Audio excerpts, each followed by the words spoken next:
লালমনিরহাটে আমাদের একটা বিমানবন্দর আছে, যেটা আমাদের জন্য আমাদের চায়নার সাথে, ভুটানের সাথে, তারপর নেপালের সাথে সংযোগে এটা আমাদের সুবিধা এনে দেয়।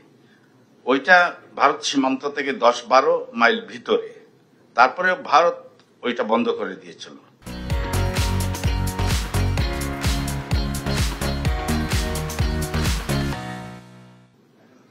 তারপর এখানে আছে, ঠাকুরগাঁতে একটা আছে, কুমিল্লায় আছে।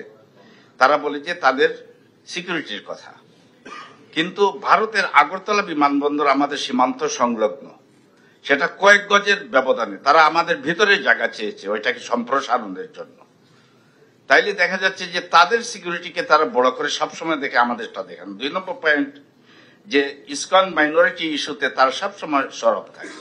আমাদের একটা কোনো ঘটনা ঘটলেই তারা পার্লামেন্টে আলাপ করে, এবং বর্তমানে সেটা চলছে।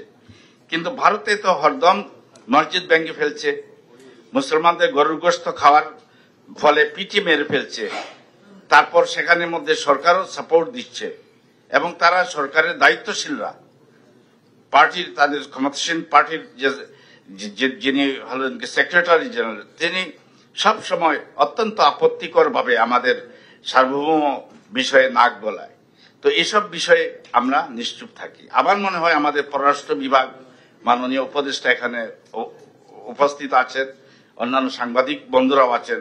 আমরা চাই না, আমরা ইন্টারন্যাশনাল নর্মস, ডেমোক্রেটিক নর্মস, সেগুলো অবশ্যই আমরা প্র্যাকটিস করব, কিন্তু যেগুলো লেজিটিমেট মানবতার বিষয়ে অথবা আমাদের স্বার্থ সংশ্লিষ্ট বিষয়ে, বিমানবন্দরের বিষয়ে, সেগুলো ব্যাপারে আমরা অবশ্যই সরব হব, এবং ঐক্যবদ্ধ জাতি হিসেবে এবং মানবতার পক্ষে দাঁড়িয়ে বিশ্বের যে কোনো প্রান্তে মানবতার প্রতি যদি কোনো আঘাত আসে, আমরা আমাদের কথা রাখবো। ধন্যবাদ।